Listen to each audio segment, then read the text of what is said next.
Bonjour à tous, c'est Julien, bienvenue dans cette nouvelle vidéo où je vais vous présenter de la manière la plus simple possible ce qu'est le Bitcoin, comment il fonctionne et pourquoi il est révolutionnaire. À la fin de cette vidéo, vous aurez toutes les bases. Le Bitcoin est ce qu'on appelle une crypto-monnaie. C'est une monnaie virtuelle, c'est-à-dire qu'elle n'est pas physique. Vous ne pouvez pas posséder une pièce de Bitcoin ou un billet de Bitcoin comme l'argent fiduciaire, comme l'euro que vous utilisez pour aller faire vos courses tous les jours par exemple. Les monnaies que vous connaissez tous comme l'euro, le dollar, le yen sont toutes liées à des États. Elles sont chacune régulées par une banque centrale qui crée la monnaie et qui vérifie la totalité des transactions. Le Bitcoin, comme toutes les autres crypto-monnaies, ne dépend pas d'un État, d'un gouvernement ou d'une banque. Mais ce n'est pas pour ça qu'elle n'est pas sécurisée, bien au contraire.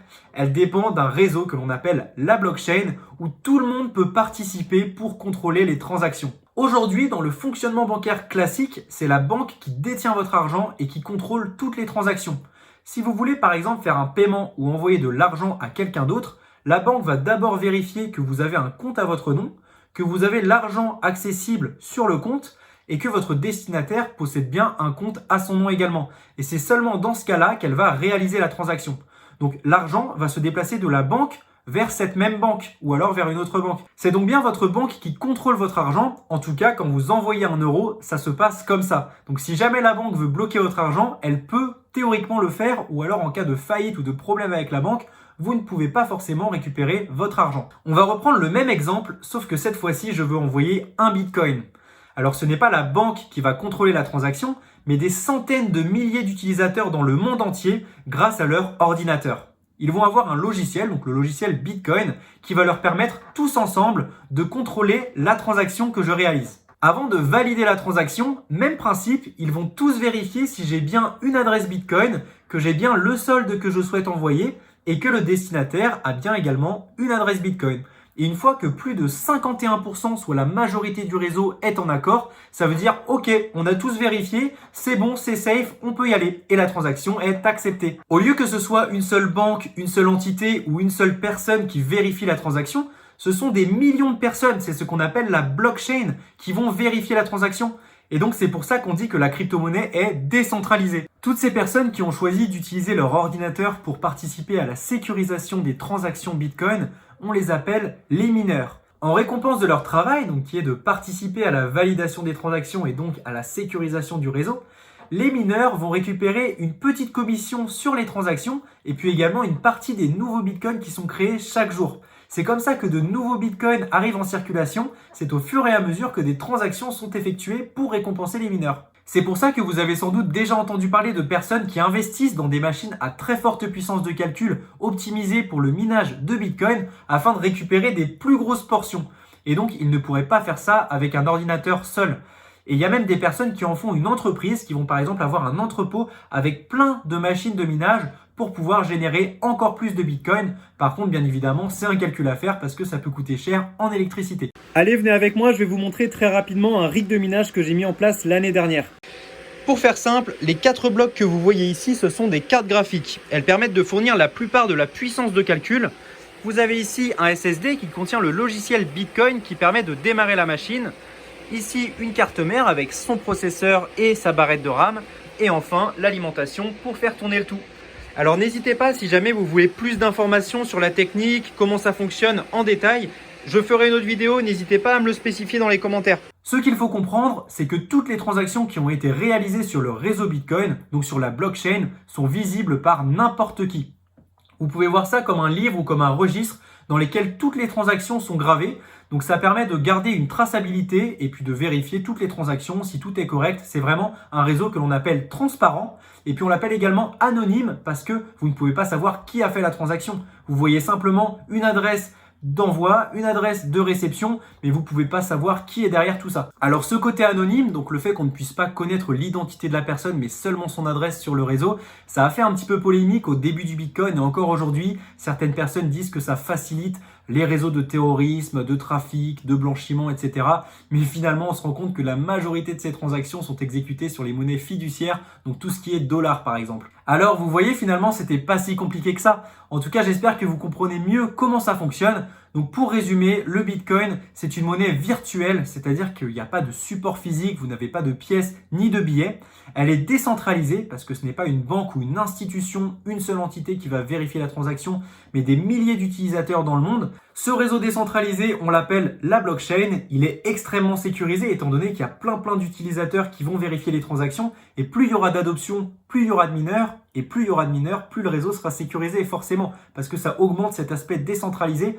D'ailleurs, depuis sa création en 2009, le Bitcoin n'a jamais été piraté. Avec Bitcoin, les échanges sont simples, rapides et vous restez maître de votre argent. C'est-à-dire qu'il n'y a pas une entité ou un tiers qui va détenir votre argent, comme par exemple une banque. C'est bien vous qui détenez vos propres Bitcoins et personne d'autre ne peut y accéder. Donc vous les mettez sur une clé ou alors sur votre téléphone et même sur un bout de papier, c'est possible. Je vous montrerai si vous voulez dans une autre vidéo comment sécuriser vos Bitcoins. La seule condition pour pouvoir utiliser Bitcoin, c'est d'avoir Internet. Et c'est pour ça que dans pas mal de pays où les populations ne sont pas bancarisées, c'est une révolution parce que les personnes peuvent stocker de la valeur sur leur smartphone au lieu de mettre par exemple des billets sous leur matelas. Et ça, c'est vraiment très intéressant. Et il y a même des pays où les monnaies ne sont pas stables, comme par exemple la livre turque qui s'est effondrée, et d'éviter d'être seulement exposés à la monnaie officielle de leur pays qui peut à l'avenir leur faire perdre beaucoup de pouvoir d'achat. Je vais maintenant vous expliquer pourquoi la valeur du Bitcoin a tendance à monter sur le long terme.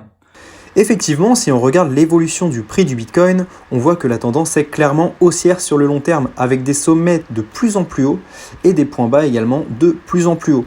Donc si on regarde en 2012, son prix était d'une dizaine de dollars pour arriver fin 2013 à quasiment 1000 dollars, fin 2017 à 17 000 dollars et aujourd'hui fin 2021 à quasiment 70 000 dollars. Donc c'est vraiment une montée exponentielle, surtout que là on est en échelle logarithmique. Donc où ira-t-il? Je ne sais pas. Ça vous permet de voir que malgré les crashs, le Bitcoin monte quand même en valeur. Alors contrairement à l'euro qui est régulé par la banque centrale, le Bitcoin, lui, sa valeur est simplement définie par les utilisations qui en sont faites et par la loi de l'offre et de la demande. Plus il y aura de personnes qui voudront acheter du Bitcoin, plus le prix va monter. Et inversement, plus il y aura de personnes qui souhaiteront vendre, plus le prix va baisser. Et comme il y a de plus en plus d'utilisateurs, de plus en plus de personnes qui comprennent la révolution que représente le Bitcoin, la décentralisation, eh bien il y a beaucoup de personnes qui achètent et qui souhaitent garder leur Bitcoin dans le but de faire une épargne par exemple pour leur retraite. Le Bitcoin, on l'appelle l'or numérique, je vais vous expliquer pourquoi juste après. Également aujourd'hui, très peu de personnes ont compris en quoi consistait la crypto-monnaie, la décentralisation, le Bitcoin. Et c'est pour ça que vous avez seulement 5% de la population qui ont déjà touché la crypto-monnaie, fait une ou deux transactions, à peu près compris le système. Mais c'est pas beaucoup et pour moi c'est un petit peu comme les débuts d'Internet, même si on commence à en entendre parler un petit peu de plus en plus. Mais quand on voit le Salvador et puis la Russie qui acceptent le Bitcoin comme monnaie officielle, de plus en plus de grosses institutions qui commencent à créer des ETF et puis également à s'exposer à ce type d'actifs, pour moi, c'est quand même le symbole que ça intéresse, il y a beaucoup d'intérêt là-dessus. Et quand vous voyez la technologie, je ne vois pas comment le Bitcoin ne pourrait pas monter en prix d'ici les 10 prochaines années. Alors, c'est bien sûr pas un conseil en investissement. Il ne faut pas non plus investir tout d'un coup, bien évidemment, toujours en dollar cost average, ce qui vous permet de lisser votre prix d'achat et de ne pas acheter un point haut de marché. Mais voilà, c'est mon avis. Par contre, votre allocation Bitcoin, mettez bien une petite partie de votre portefeuille, comme par exemple 5%, 10% maximum, parce que ça reste un actif très volatile et ça reste quand même risqué. Deuxième particularité qui entraîne la hausse des prix du Bitcoin, c'est sa rareté. Aujourd'hui, il y a 19 millions de Bitcoin en circulation et au maximum du maximum, il y en aura 21 millions et pas un de plus. Et c'est ça qui fait sa rareté. C'est pour ça qu'on l'appelle l'or numérique. Il peut être comparé à un métal précieux comme l'or. Et sa rareté sur le long terme entraîne la hausse de son prix. Troisième particularité qui entraîne la hausse des prix du Bitcoin, c'est ce qu'on appelle le halving. Comme on l'a expliqué tout à l'heure, les mineurs, lorsqu'ils contrôlent des transactions, reçoivent une partie des nouveaux Bitcoins qui sont mis en circulation. Eh bien, tous les 4 ans, ce nombre de Bitcoins mis en circulation est divisé par 2. Ce qui fait que le Bitcoin augmente en rareté tous les 4 ans. Donc on divise le nombre de Bitcoin par 2, puis par 4, puis par 8, puis par 16. Vous savez, les intérêts composés, eh bien ça fonctionne aussi lorsque vous divisez. Et c'est pour ça que de moins en moins de Bitcoins sont créés tous les 4 ans, ce qui augmente sa rareté. Et puis comme la demande a tendance également à augmenter sur le long terme, eh bien vous comprenez pourquoi le Bitcoin à son prix qui monte en flèche. On arrive à la fin de cette vidéo, donc j'espère qu'elle vous aura plu. Si vous avez des questions, n'hésitez pas à les mettre dans les commentaires, je me ferai un plaisir de vous répondre. Si vous voulez investir dans cet actif, faites quand même attention, ça reste quelque chose de risqué, de volatile, donc mettez seulement de l'argent que vous êtes prêt à perdre. En tout cas, moi je trouve que c'est une révolution, n'hésitez pas à me dire ce que vous en pensez, vous, dans les commentaires.